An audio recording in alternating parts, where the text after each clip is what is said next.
You're watching ABC 36 News at 11.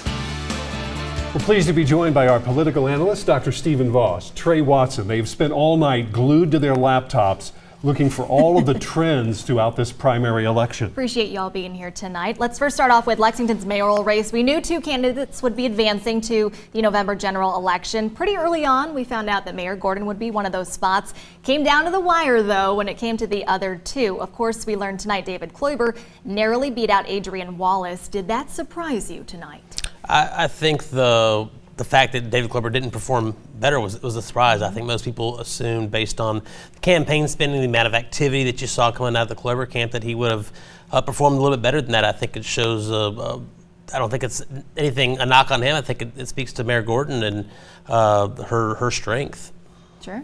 And as we reported earlier, 19% turnout in Fayette County, the lowest in more than 30 years. Any surprises for you in the mayor's race? Well, again, that Mayor Gordon did so well. I mean, this city's not usually very nice to incumbent mayors.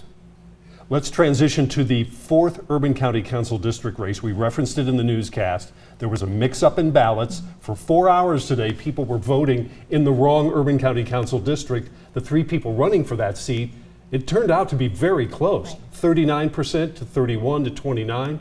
Is that going to end up in court? I think not only will go to court, probably the only remedy here is going to end up being a special election to figure out who the nominees are, to kind of revote. I don't know how else they can walk this back and fix it. I'm not a lawyer. I'm not going to say that for sure, but I imagine, just my experience, that's probably where this will end up at. Stephen, your thoughts? I agree. All right, very good. Let's transition to, this may have been a surprise to some, the Fayette County Attorney race. Incumbent Larry Roberts blown out tonight. By Angela Evans, yeah. Thoughts on that tonight?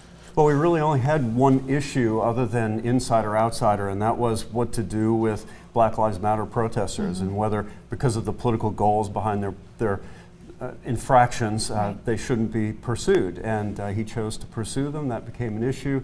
It's looking as though that maybe that wasn't the politically popular choice.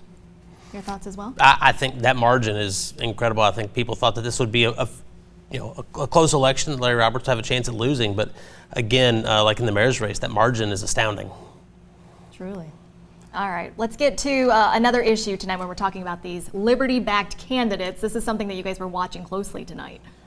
Absolutely. I think we'll start locally in the 22nd Senate District. Yeah. Extremely expensive, probably the most expensive General Assembly race in the state, between Dr. Don Douglas and Andrew Cooper-Ryder. Yeah. Douglas ended up pulling through. We talked about on the newscast earlier, it's a strange election. Douglas had to run a very compacted race because he was in Frankfort and he had just won a special election.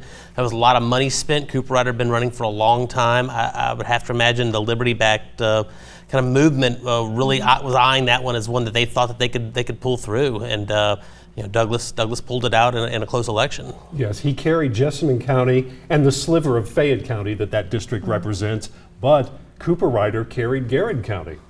Your thoughts, Stephen? Well, that means that Cooper-Ryder did not carry his home turf, which you usually need to do. And in fact, if you look at the state legislative elections across the state, that's usually the pattern, is people win at home, the friends and neighbors effect, but they're getting beaten badly elsewhere. Cooper-Ryder needed his home county, and he didn't get it. So is it all bad news for Liberty candidates? No, not in northern Kentucky. In fact, Liberty candidates were something of a wrecking ball through the Republican establishment, and that's been the long-running pattern. Northern Kentucky, back when it was Tea Party, that's where they were strong. Big conservative waves before that. Northern Kentucky was the place. And more broadly, the Republican Party has a harder time, as the establishment portion of it, keeping control. The Democrats have usually been better at fending off flank attacks, and that's what we saw here. Trey, a quick thought from you on that? Yeah, Northern Kentucky, 3 committee chairmen went down, very powerful, influential people in Frankfort. But it's hard to tell because it was largely isolated in Northern Kentucky. Is this a signal of the Liberty movement gaining strength? Or is this a continuation of what's in some areas a 30, 40-year feud between establishment and outsiders specific to Northern Kentucky, local in Boone and Kenton?